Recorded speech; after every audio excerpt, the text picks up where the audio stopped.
Hello, this is day 58. Yesterday I was kinda unable to play, and what basically happened is that um, I I was going to play at a late time, like 10 p.m. or something, and it seemed like the game was having issues, and I was like players were unable to log in the game, and in addition, uh, ranked games seemed to be disabled because of the issues. So I was unable to play, even to log in. Like I tried like 6 times to log in into the game, and my launcher wouldn't like open, so I couldn't really get into the game. um, I had this thing prepared for yesterday. It says basically, see how this guy from Discord, I think I talked about it on day 56, that I got like coached more or less by this guy in of the Discord server. So I basically took a note here that says, see how that guy was playing Zoe when we did the 1v1, when I was Ari and he was Zoe, on the video that I recorded, so I can check it if I want, like the coaching session. But I'm not going to upload that video because, yeah, I don't know, I don't think, I don't know, I'm just not going to upload it. That's it. Like, I don't know. So, but yeah, I couldn't play yesterday, so now we're gonna play. And what I thought is that I was going to see that video I recorded, like little by little, like if I like it, or like if it was a video from YouTube, from SOC, or from any educational video from YouTube, where I would watch like, I don't know, 20 minutes, and then play a game trying to apply what I have learned. Um, so yeah, I did that before recording. I watched like 10 minutes of that video, and what I did is that I took a couple notes, which are these ones.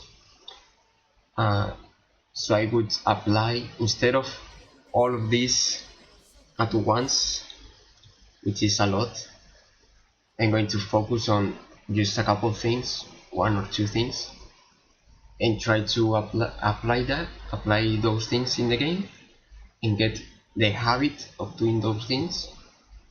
So once I'm used to do this, I will keep watching the video and take one or two more notes and apply those things, get the habit, and I will keep doing that until I feel like I have applied, like I have created the habit of doing all of the things he taught me on that coaching session, because otherwise it's like a lot of things to, you know, to apply everything at once is difficult. So yeah. Oh, well, it's alright. So yeah, basically what I'm trying to I'm looking. I'm trying to do now. Oh, I missed that part. Is I'm gonna try to play more aggressive, and well, I'm missing some farm, but I'm not really 100% focused. I'm just training what I learned, which is basically, yeah, be more aggressive. My Q, I have to try to throw it in like an angle. So instead of like this and do like this, I should throw it in an angle like this. So it's um, I don't know the word in English. It travels more distance since it's in like diagonal. It will travel more or something like that. I don't know how to explain it, but this distance, it's, well, I did it late, but if I do it from here to here, it's supposed to be more distance than from here to here, you know, to here. So it does more damage with the Q, so I'm gonna try to get used to throw my Q always in with an angle, like just like this instead of like this, and try to wait as much as possible to throw my Q, like to get used at the timing. So do it on the last throw my second Q on the last second, and yeah, only throw my Q to the casters and farm the melee minions with my auto attack. I have to be more patient. See, there I missed my Q because I'm trying to throw it on the last second. So sometimes I will miss.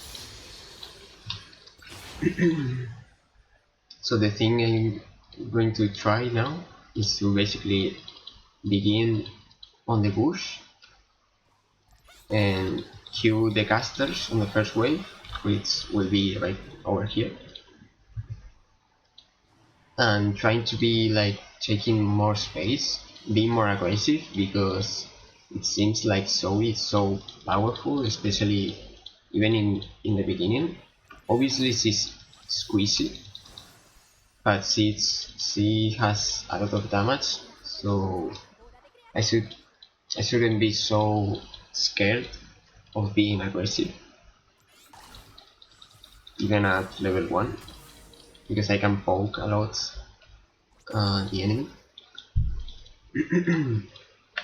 And if I do it correctly, I should be having um, minion advantage, which means basically that I have more minions on my wave here than the enemy in his wave. So if I have minion advantage, I can be more aggressive. So yeah, I am going to try that again, but now I'm going to be quiet and try to get the habit and do it properly. Obviously I will try to farm without missing minions as well, but I'm just gonna try to be thinking in another thing apart from only farming properly, which is important, but it's also important to be improving at in different things, not only always trying to farm better, because even though I missed a lot of minions, I cannot be spending like 2 weeks only focusing on farming properly, you know. I will obviously try, but now I will try to practice what I learned on the coaching session that I had with that guy. So yeah, I'm gonna focus now. Okay.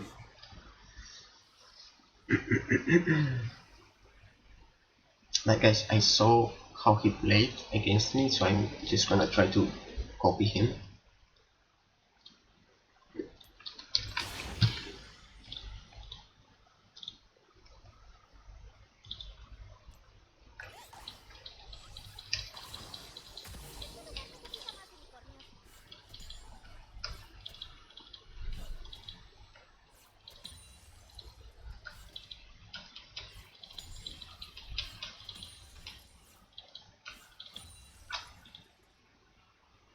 It's a little bit like weird to practice this here because there's no really an enemy champion, so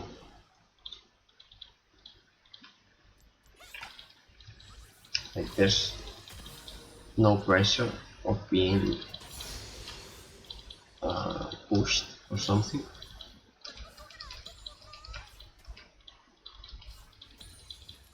But I will pretend that there's an enemy over here, okay? So I'm not gonna like over push, I'm gonna pretend somebody's here so I cannot go farther away. I'm just gonna try to have minion advantage.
Now I don't really know what to do, like, is this supposed to be that time or no? No, like, I didn't have time, so... No. Oof, nice, that Q was better. I did it in like, on the last moment. So now I'm supposed to have a lot of time in case I wanted to roam. I want to see how far can I go. And this is even cannon wave, so I should be able to, let's say there's an enemy here and I want to roam, I should be able to, like, imagine I'm fighting against him and I don't know, he wouldn't be dead. Dude, how is it possible? Like, how am I supposed to go back without losing minions? I literally did nothing but farm a little bit away and that's it. I don't know how to roam with a good timing. I'm supposed to solve the wave and I should have time to roam, to do one thing, either to recall or to roam and go back without missing any minion. Yeah, I'm going to try to solve this wave. Oh, I'm going to try to solve this wave and recall. Let's see if I have time. If I have time or not.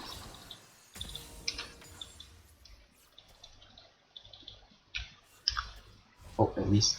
Okay, dude, I don't have time. Like, Am I farming too slow or what? I'm not even going to buy anything. I'm just gonna try to go as fast as possible. But it's impossible, like I'm going to miss minions 100%.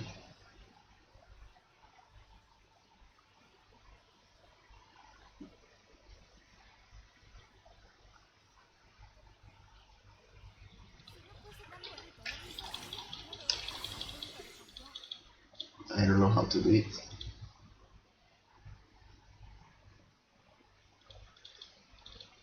Okay, I will try again.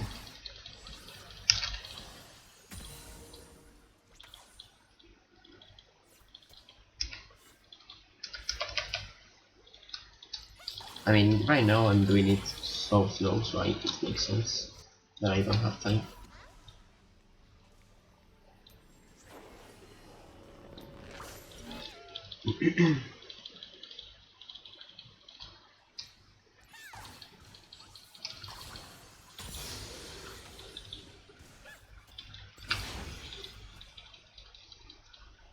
I know I shouldn't be using my Q for this, but since I'm going to leave, since I'm going to recall, I don't think it matters.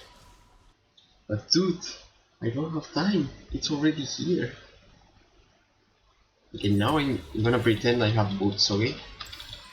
So I go faster. Let's see if I have time now. There's no way, right? The cannon is just gonna kill the many minions. How do I do it? I mean, now at least I have time to kill the cannon, but still.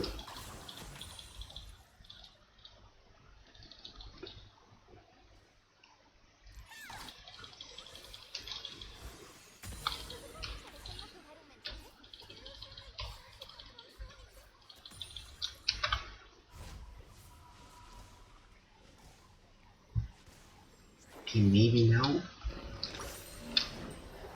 Let's pretend I have the second tier boots.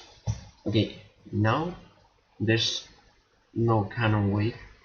People say that cannon wave is like before the cannon wave, it's a good moment to roam, to recall, and blah blah blah.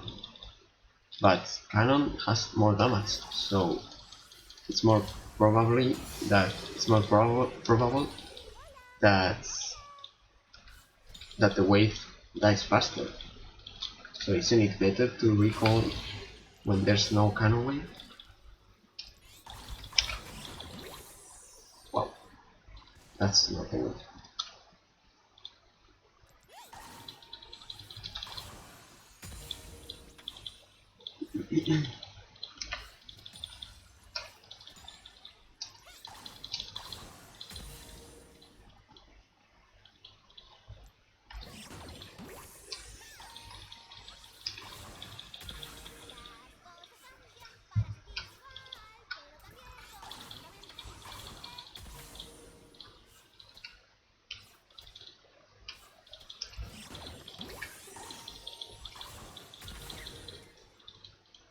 Oh wait, maybe I don't miss minions. No, I missed one.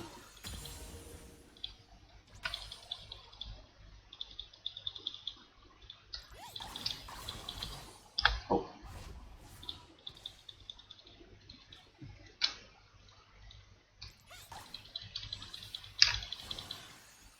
oh, bah.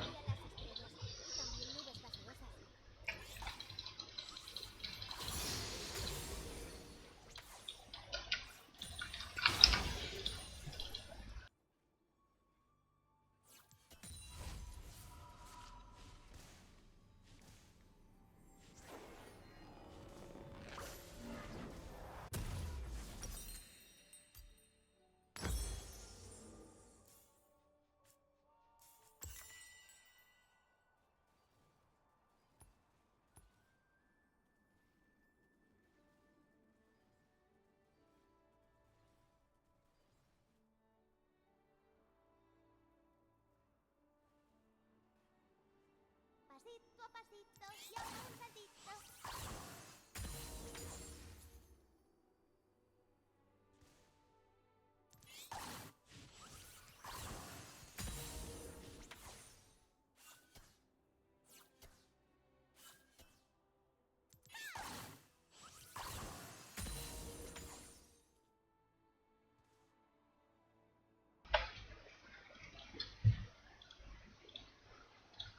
Let's see if I have time to touch bot lane and go back to mid without missing minions. Like, this is unrealistic because I wouldn't have done anything here, but I just want to check how much time do I have. Like, I literally did nothing and I'm going to miss minions anyways. How do pros do things and don't miss minions? Like, how, what else can I do?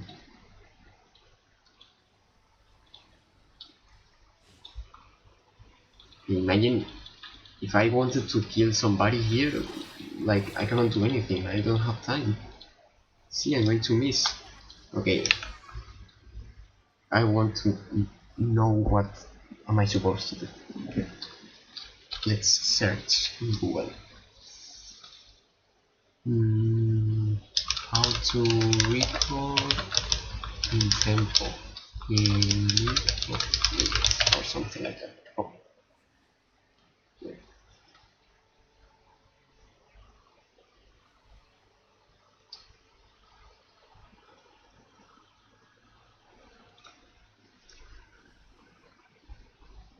Wow, this is made by ChatGPT. But whatever.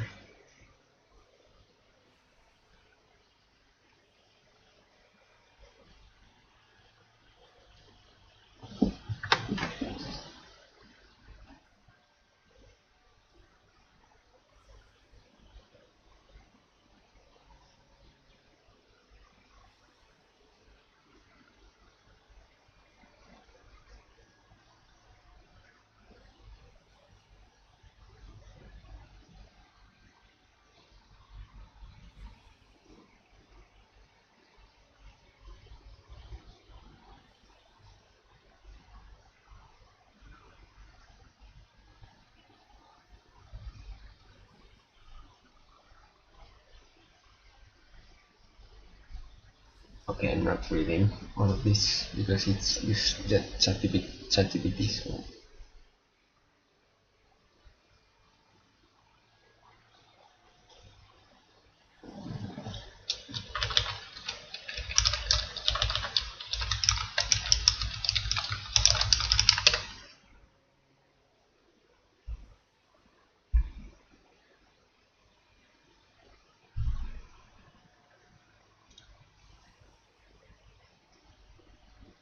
did I watch Love Roblox?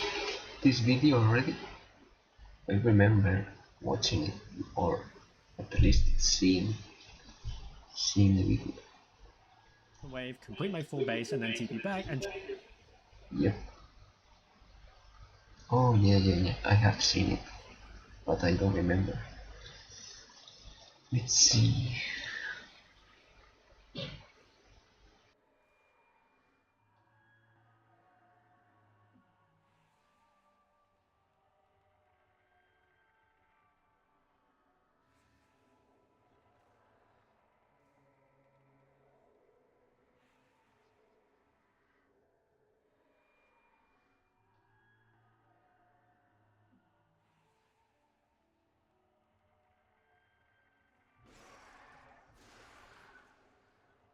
I think it's hey better everyone, and welcome back. to see this video. Maybe. Oh my god, why is it always translated? I don't want to translate the things to Spanish. I want to see them in English.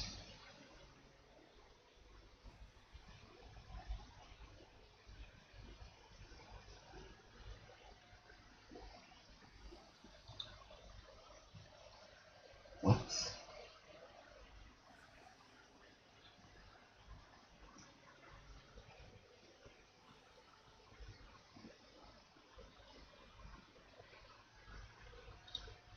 Let's see this. Section today. difficult for him to base, and I'm just going to be able to trade on him whenever I want. So for our last section today, I'm going to cover some of the common mistakes that I see people make with wave control. And one of those big ones is not adjusting to having no flash and no vision. Now in this situation, in the 1v1, I want to fast push these waves. But if you look at the map, do I feel safe fast pushing these waves? Probably not. I'm against the Sylas, so he has reasonably strong gank setup. I have no flash and I have no vision around mid. So if I look to push right now, it can be very, very risky. On top of that, I don't see their support in bot lane. So even though I would like to fast push this wave, unfortunately, I just can't.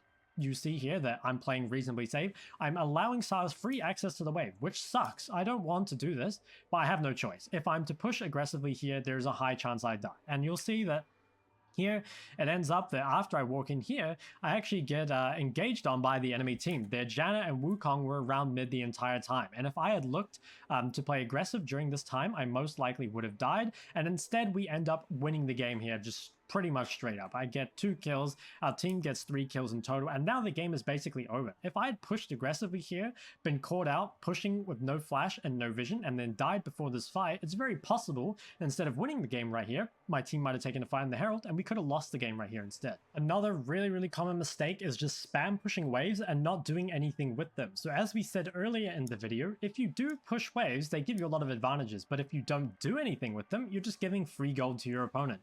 So that's why it's really important that when you do decide to push a wave, that you've got something planned, or you know you're going to be able to do something with it. Here, I'm playing Corki versus Aurelia, so a very rough matchup, right?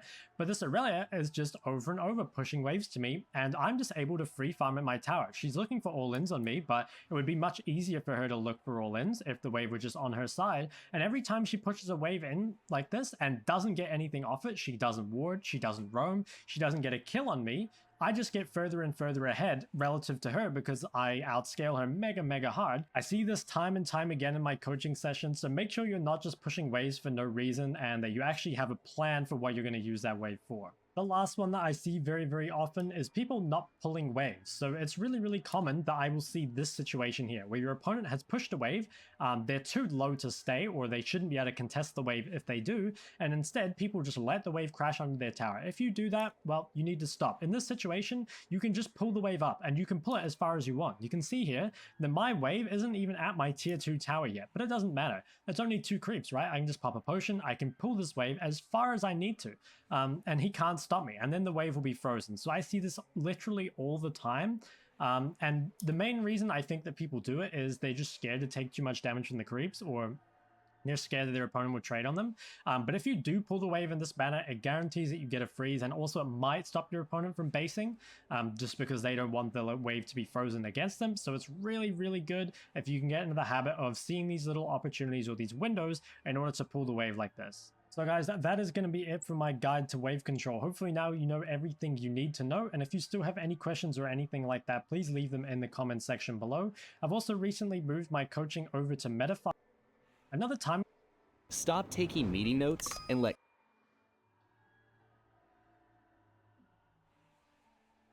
that you're probably already aware of if you've watched my roaming guide is fast pushing on cannon waves and looking to roam. So cannon waves are the best time to roam because 1, your opponent will have to take a long time to clear them if you fast pushed it under the tower, and 2, the lane you're roaming to, the cannon's going to tank the wave for a long time and your opponent is more likely to stay in order to get that cannon. And also on top of that, if they lose the cannon, they lose a lot more gold. So essentially, like, if you're looking to roam, fast pushing a cannon wave is the best timing for it for a number of reasons. Again, this is covered more in my roaming guide, so I would recommend checking that out. These next few techniques are going to be pretty advanced, but they're also going to be really rewarding. So here, my opponent is very low. I go for a trade on them, and I force out their flash. So I know my opponent's going to base here. So when your opponent's going to base, there's a couple ways you can deny creeps. You can either push in the wave, and then they kind of the wave dies under their tower while they're basing, or the more advanced way is you can actually freeze and then base on your own. So here, it's like, okay, I could clear this wave and push into my opponent, but why do I not want to do that? Well, it wouldn't deny as many creeps as if I just freeze the wave. Pushing here would just mean that the next wave she would be able to farm for free after she gets back to lane, but what I can actually do is I can just start my base here, and because she is forced to base, like we know that she's really low, I end up coming back, she's lost this entire wave here, and then the wave is still frozen, so it's still in a really good spot for me. So if you can look for the opportunity to freeze before you base, it can be really, really valuable because you deny a huge amount of creeps and you maintain that really good wave position. As you get higher elo though, there can be some mind games around this. So here this Sylas is extremely low and he wants to base. Now I don't have much mana and my opponent has TP, which means I need to actually match base with him right now.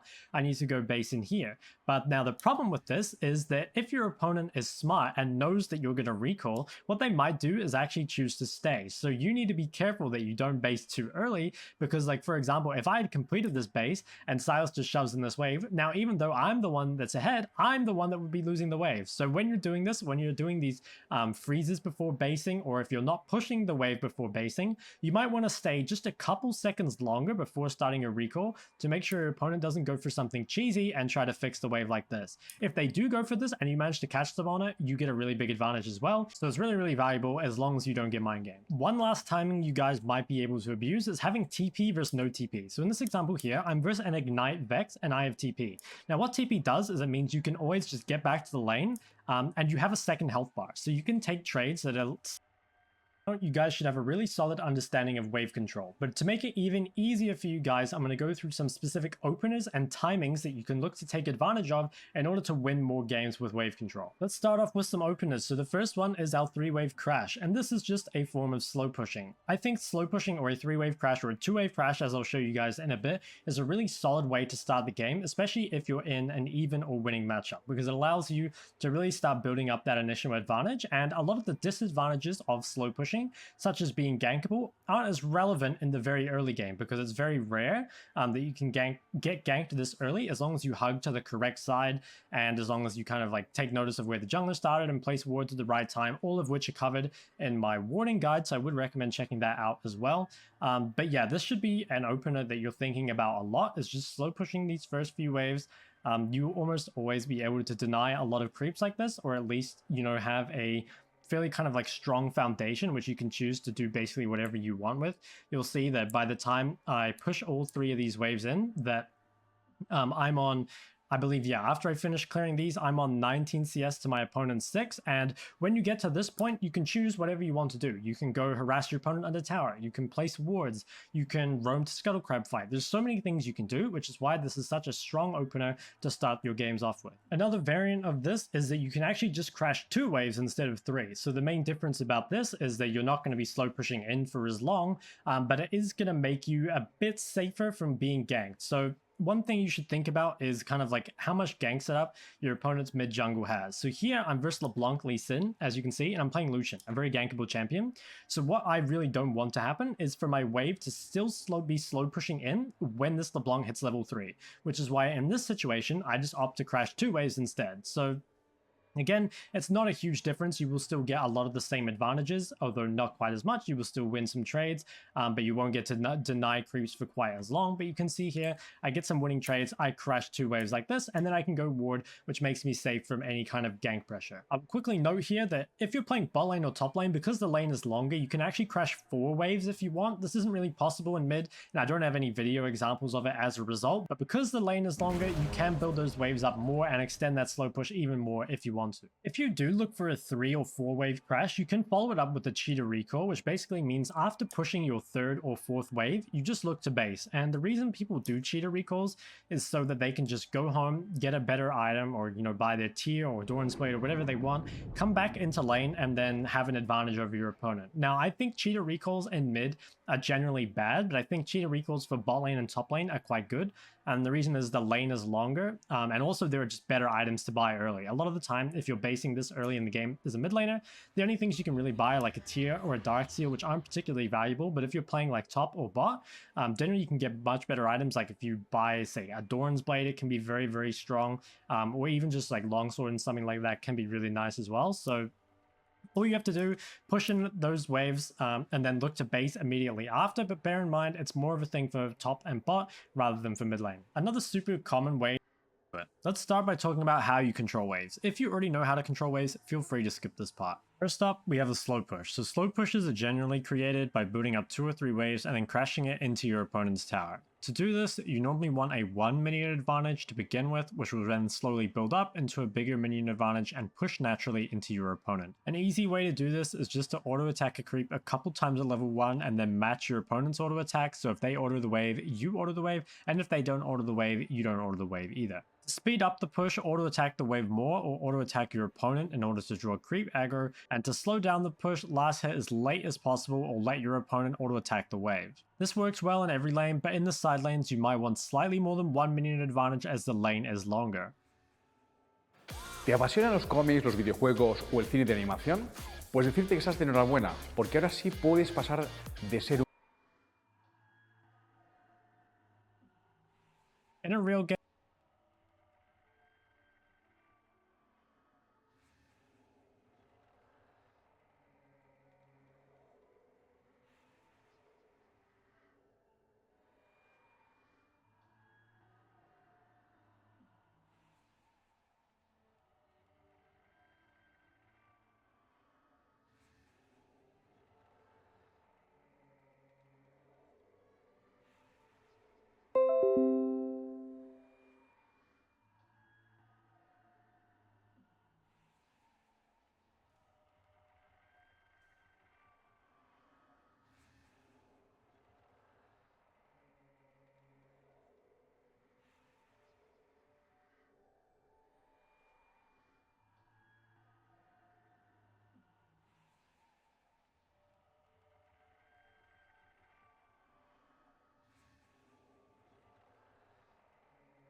equipo ha destruido una torreta.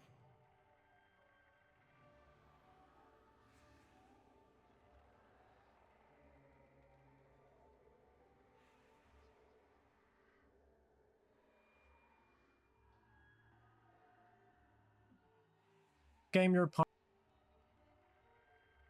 as late as possible or let your opponent auto attack the wave. This works well in every lane, but in the side lanes you might want it. Let's start by talking about how you control waves. If you already know how to control waves, feel free to skip this part. First up, we have the slow push. So slow pushes are generally created by booting up 2 or 3 waves and then crashing it into your opponent's tower. To do this, you normally want a 1 minion advantage to begin with, which will then slowly build up into a bigger minion advantage and push naturally into your opponent. An easy way to do this is just to auto attack a creep a couple times at level 1 and then match your opponent's auto attack, so if they auto the wave, you auto the wave, and if they don't auto the wave, you don't auto the wave either. To speed up the push, auto attack the wave more or auto attack your opponent in order to draw creep aggro, and to slow down the push, last hit as late as possible or let your opponent auto attack the wave. This works well in every lane, but in the side lanes you might want slightly more than 1 minion advantage as the lane is longer. In a real game, your opponent will be trying to stop you from crashing the wave, so you may need to try to zone them off or just match their auto attacks in order to maintain your creep advantage. Next, we have fast pushing.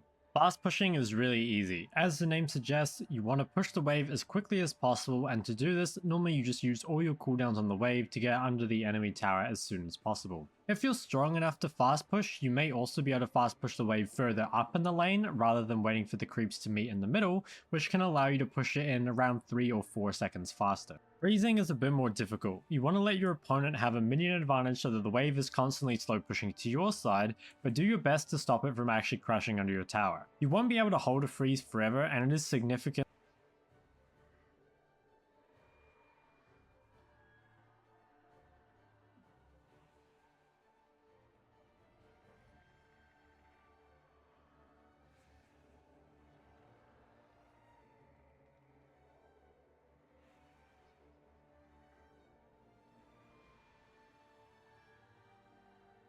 Tu equipo ha destruido una torreta.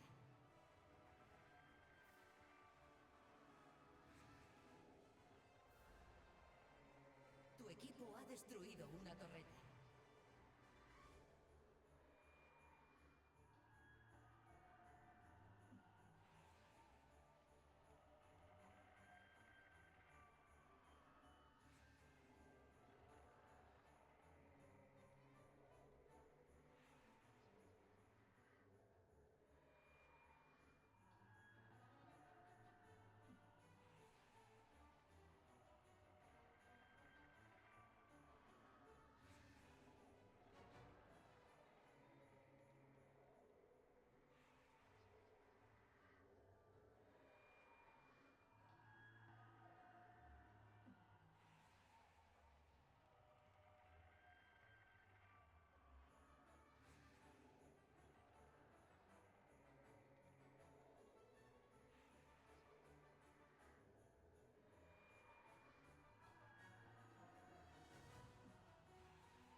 Have you ever been playing League and then for absolutely no reason you decide to do this? Okay, we're 12 minutes into the game and I'm 0-4 playing a scaling champion. At the rate we're currently going, the enemy team is going to snowball the game and will have no chances of winning. We just killed the enemy mid laner, so I desperately need to make use of this chance to come back. I'm sitting at 800 HP, the tower plating is on its last legs, and according to my calculations, Echo should be at his inhibitor. I have no choice but to go for it.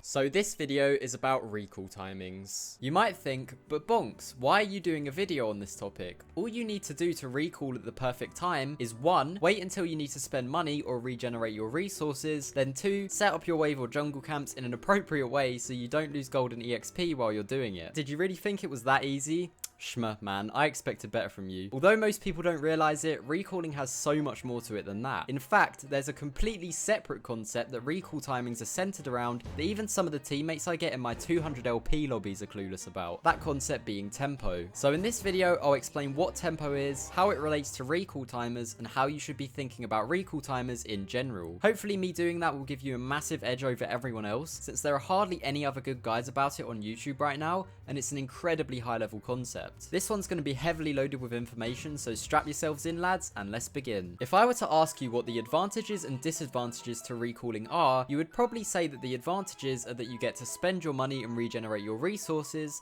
and the disadvantages are that you might miss gold and EXP while you're off the map. While this answer wouldn't exactly be wrong, it doesn't paint the whole picture, since it doesn't take tempo into consideration. To describe what tempo is simply, it's pretty much just a measurement of opportunity. Picture it like this. After you recall, spend your money and regenerate your HP and mana, you're given a cup of water with a tiny hole at the bottom. The water represents your tempo, and because of the tiny hole at the bottom, your tempo is constantly being drained away. Every time you go for a play, you drink some water from the cup. The amount you drink is relative to the size of the play, and the size of the play is relative to how much time it took and the amount of resources you used on the play. For example, pushing a wave is like taking a tiny sip from the cup, but diving the enemy bot lane or fighting the enemy team for dragon is like taking a massive gulp. The more water you have in the cup, the more opportunities you can take. If you leave base for 5 minutes and just farm minions without making any plays the entire time, you might think you still have some tempo left because you're still at full HP and mana, right? But actually, you don't. Water has been draining out of the cup for the duration of the 5 minutes, so you've actually run out. The draining is a representation of the fact that you're now sitting at 2k gold, meaning you're weaker than everyone else who has spent the gold that they've been gathering for the last 5 minutes. Because of this, all the plays you can go for are extremely likely to fail since you're so weak, so there are no opportunities for you to go for, hence why your cup has run out of water, meaning you have no tempo left. If you try to dive bot in that state, you're likely to just mess up the whole play and lose your team the game, so you should base and refill your cup. That is what tempo is. It's quite easy to understand, but applying it to your recall timings can get quite difficult. At least I think it is, because to me, it seems like the biggest difference between low MMR and high MMR players and how they base is that the lower MMR players tend to base only when they absolutely need to. However, higher MMR players will take opportunities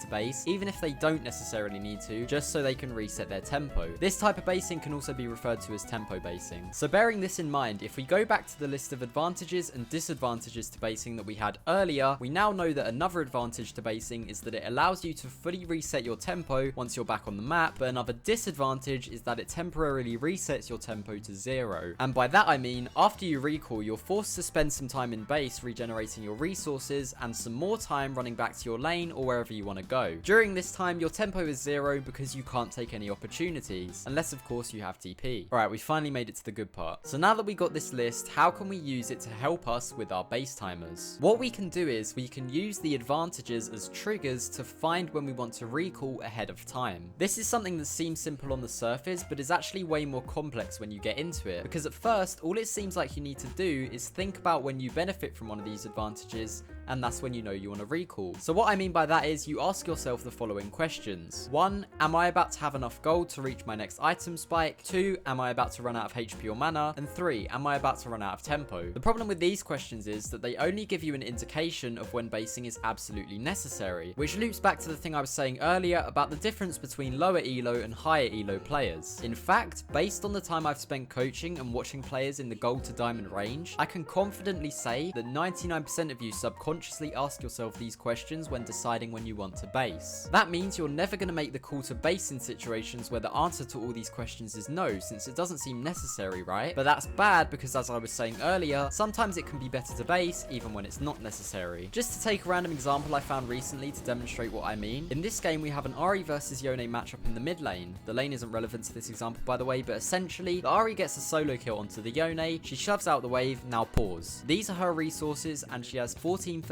gold with these items. So let's ask the 3 questions. 1. Does she have enough gold to reach her item spike? Well, here she actually does have enough for her mythic, but for some reason this Ahri player wanted to buy these items, so the answer is no. Has she run out of mana or HP? No, she still has some left. And has she run out of tempo? No, because she still has enough to take the plate. Since the answer to all these questions is no, she decides to stay for the plate because she doesn't need to base. Now she's reached enough for her power spike and run out of tempo, so she decides to base. The Yone now comes back to lane before her and shoves out the next wave. Now Yone is in a position to go and make a play on the map, and there's absolutely nothing Ahri can do about it because look where she is. Yone ends up doing nothing with the timer, but if he was a better player, he would have realized that there's a fight happening topside, and he could have maybe got himself a double kill by joining it. If that ended up happening, it largely would have been Ahri's fault for recalling so late. If she recalled directly after taking the wave instead of going for the plate, she could have followed Yone to the fight or prevented him from moving. So now you can see why asking these 3 questions and only basing when necessary is a bad thing. And if you're sitting there right now thinking, wow, this Ahri is so bad, I would never do something so stupid, you probably would. This Ahri is a D4 player, which is a pretty solid rank, and I've seen Grandmaster players making a similar mistake before. No one is exempt from this. So let's look at the thought process Ahri should have gone through to reach the correct decision here in the form of, you guessed it, a flowchart. Actually, to be honest, you probably didn't guess it because it's only the second one I've done, but not gonna lie, I think they might be the new wave. I don't know though, tell me what you think of them in the comments. So first, look at your money, look at your resources, and ask yourself the question, with the resources I have left, can I get enough money for a better buy? If no, that means you want to base now. That obviously doesn't mean base on the spot, just that you want to, which by the way, we'll be talking about setting up bases and all of that in a minute, but for now we're just trying to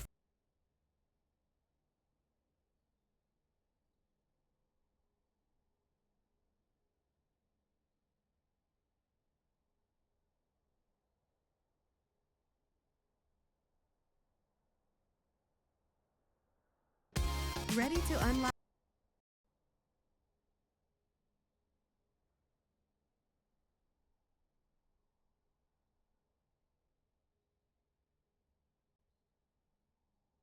Welcome to the next commentary. Today we're playing some Zoe mid into a Jace. I honestly thought I was versus Lux this game, but it is Lux bot lane. Oh, she is referring to her mana. She's talking about mana flow ban. What am I talking about? I thought she was a support Lux, so... Anyways, Jace is a character that has 2 forms. You want to try to not get hit by both forms because he does deal a lot of damage if he can land both.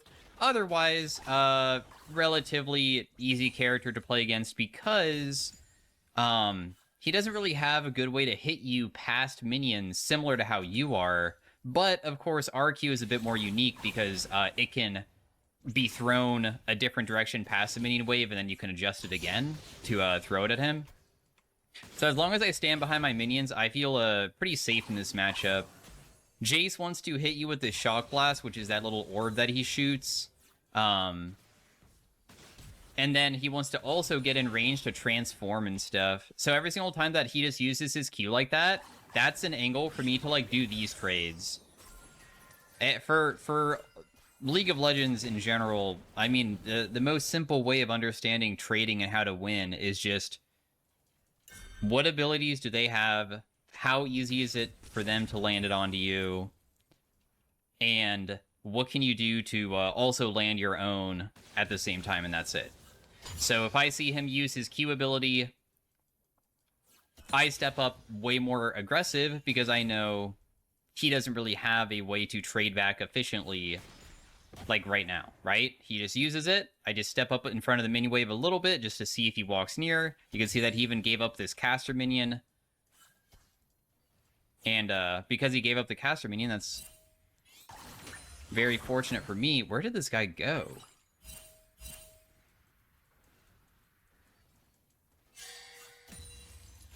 Basing would have been strange. He did base? He based. Wow. Okay, well, I mean, alright. You did manage to get back in a lane with a tier buy. The thing is that because I didn't get chunked, this is still like kind of the same exact scenario I was just in though. Oh, you got me. I walked into the shock blast, but that's okay. We're gonna rotate bot side because we have first shove here. And Zoe's really good at these types of fights because I can start picking up a bunch of flashes that people use.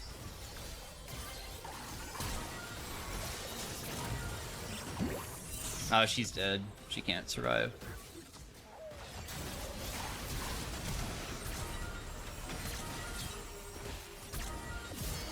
And then we'll just auto attack this guy a little bit.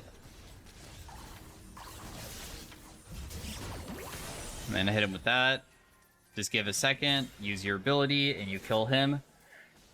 You always, with Zoe, you might see me always using, I'll be using my Q to trade with my auto attacks and doing short trades and using Q, but I also will do long Qs during the early game, not to try to hit the enemy because you don't care about hitting them really, but to utilize it to wave clear and get first push, because you want to join as many skirmishes as possible. And hopefully faster than your opponent. Because, I mean, Zoe's just that kind of character. I got an auto attack off before doing this as well. Now, Jace shouldn't be the easiest to pick here.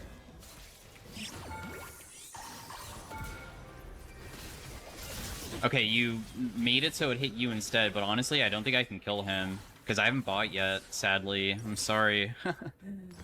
He tried tanking it for me, but I just have not been able to get off a buy. That's okay, though, because our buy now is crazy.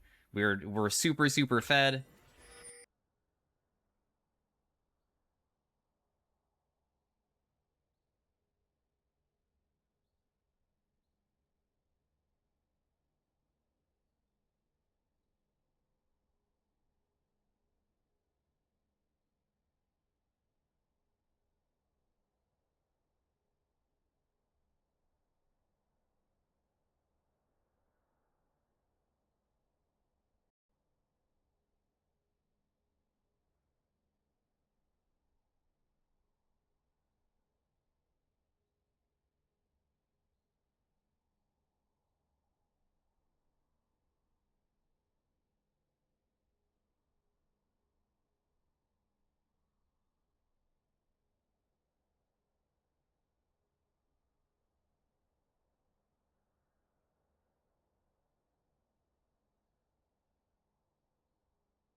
Bienvenidos a la grieta del invocador.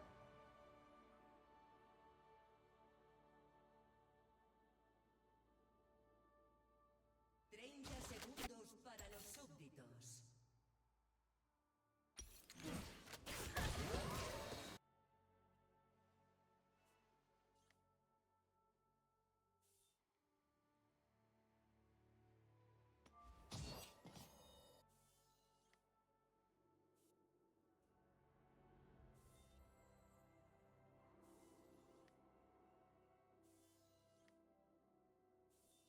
Se han generado súbditos.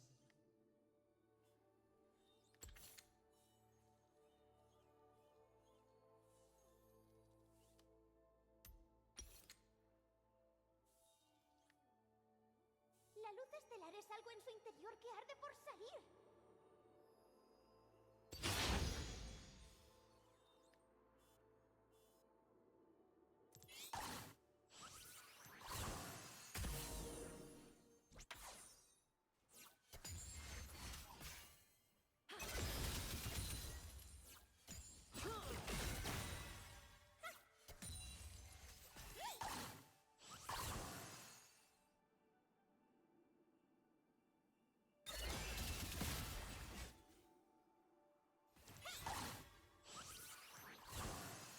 Si no fuese tan bonito, no me importaría que todo esto esté a punto de cambiar.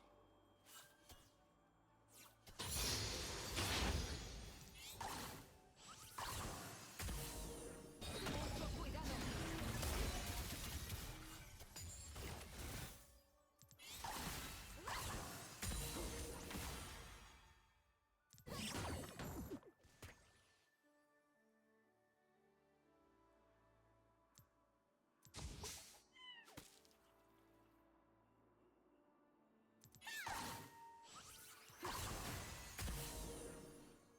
Nadie que sea libre tiene una travesura.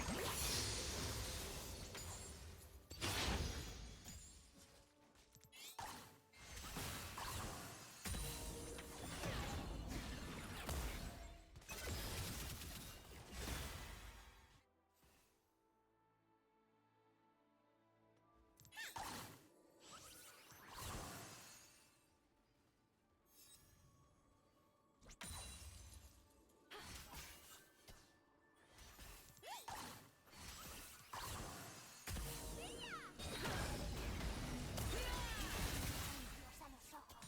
He abierto tus oídos.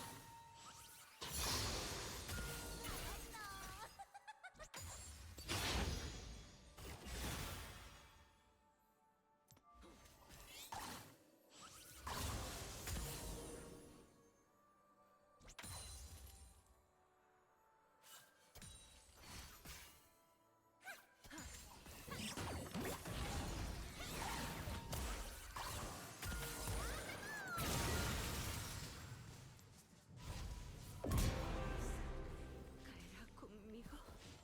¡Adiós! ¡Adiós, protector con rayos de Ha color! muerto un aliado.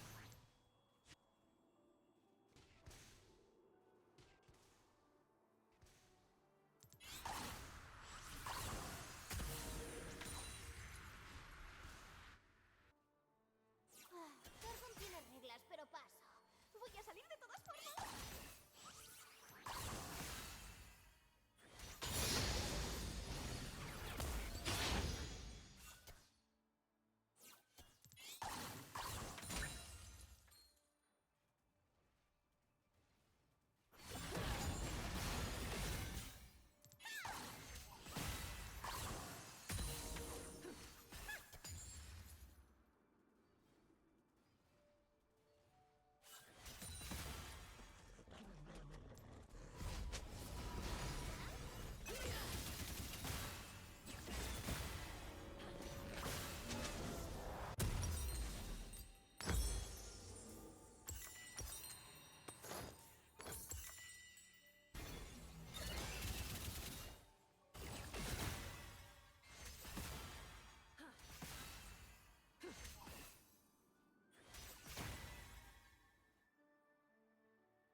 Voy a bailar con mis super pantalones, porque si no...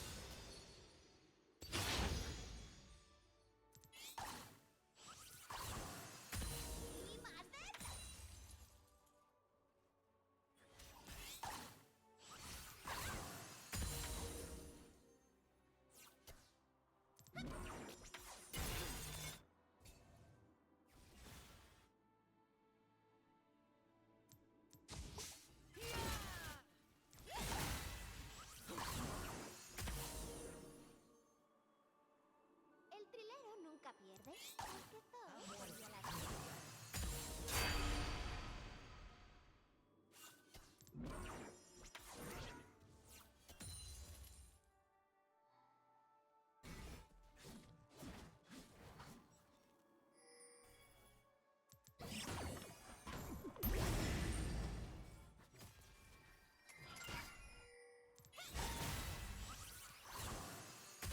La rueda gira, el día se vuelve noche.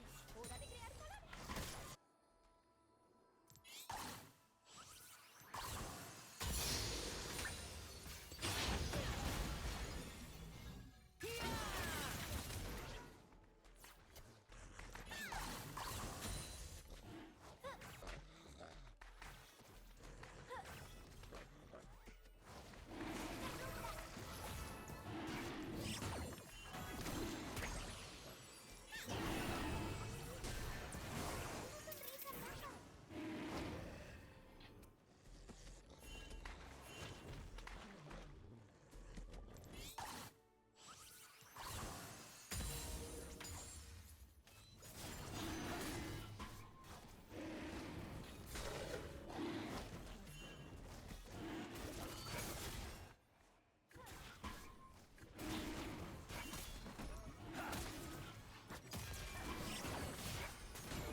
muerto un enemigo.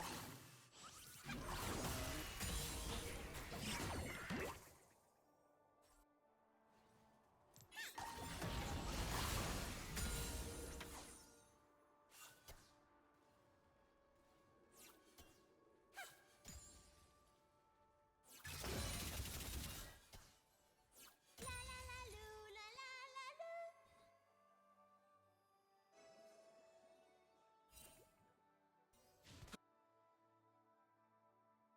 Ha muerto un aliado. Asesinato doble enemigo.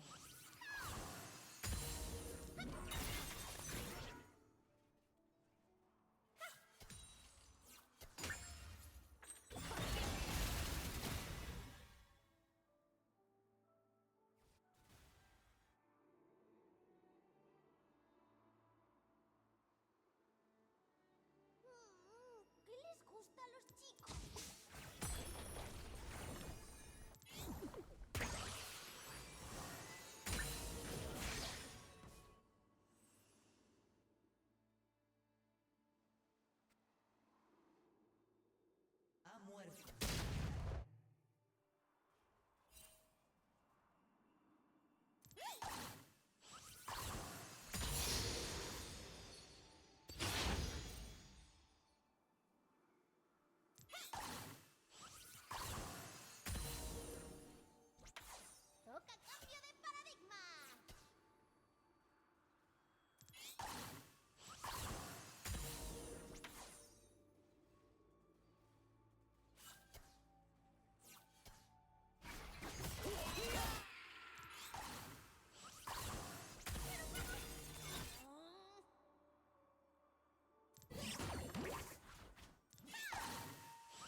Destrucción enemiga. Se acabó.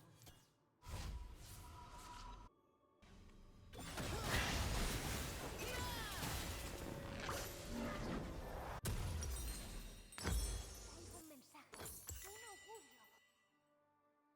Ha muerto un enemigo.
Esto debería ser.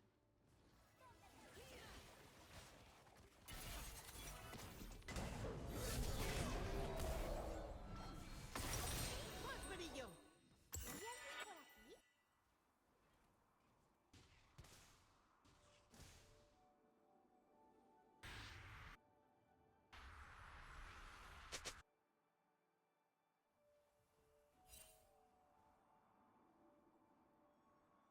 Ha muerto un aliado. Caerán las placas de las torretas.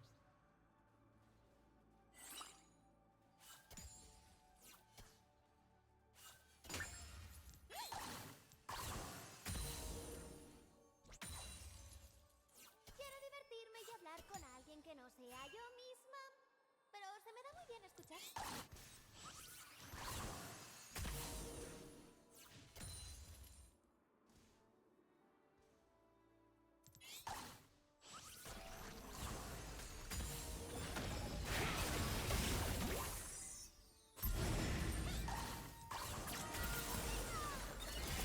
¡Con elegancia! ¡Ilumina sus mentes! ¡Esto sí que tiene chispa!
Vamos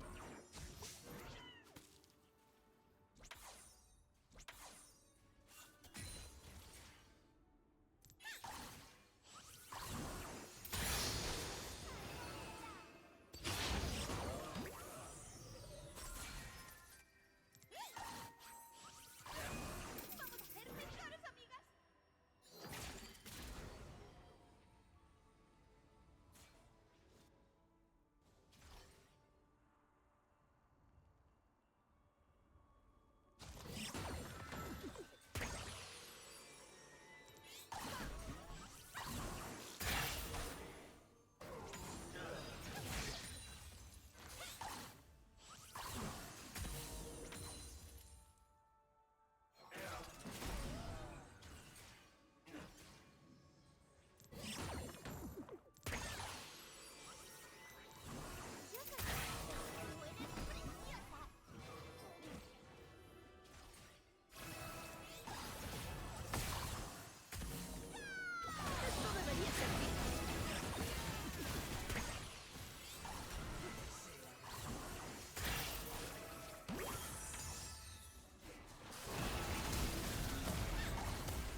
las rosquillas.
Una cacota.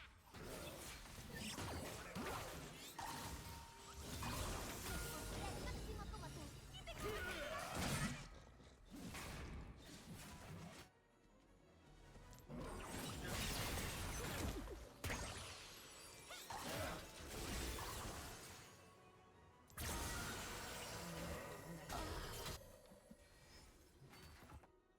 Vuestro inhibidor ha sido destruido.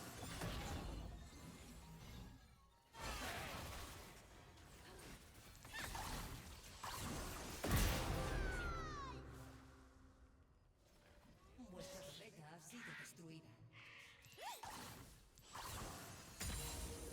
¿Podemos jugar a algo, por favor?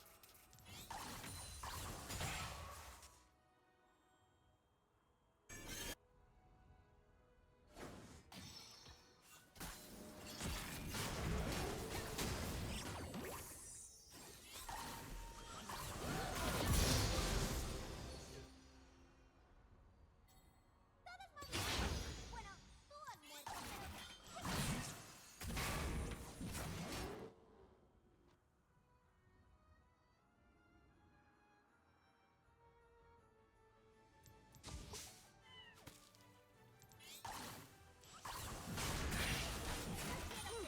No vas a obligarme. Tu equipo ha destruido un inhibidor.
Oh my god, I thought we were going to lose.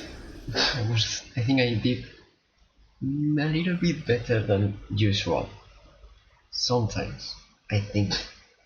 Not in farming, but I don't know, there were some decisions that I wouldn't have done 3 days ago, I think.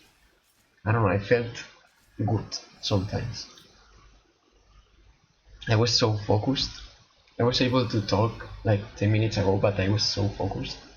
Oh, I am the first one in damage. By a lot. See, the farming is not good. But I don't know, I'm unable to have good farming and be the first in damage and do everything. But step by step, little by little. It's the first one. Oh my god, it's the first time I have so much damage, I think. Or at least more much damage than the rest of my team. Wow, I'm happy for that. I'm not happy for this video of the farming, but you know, I'm trying, okay? I was a little bit more aggressive maybe, but I don't know if that's better or not. I'm not sure, to be honest. Anyways, that's it for today. It was a long video, I think. Yep. But yeah, that's it. See you tomorrow probably, or maybe not. I'm not sure. But yeah, bye.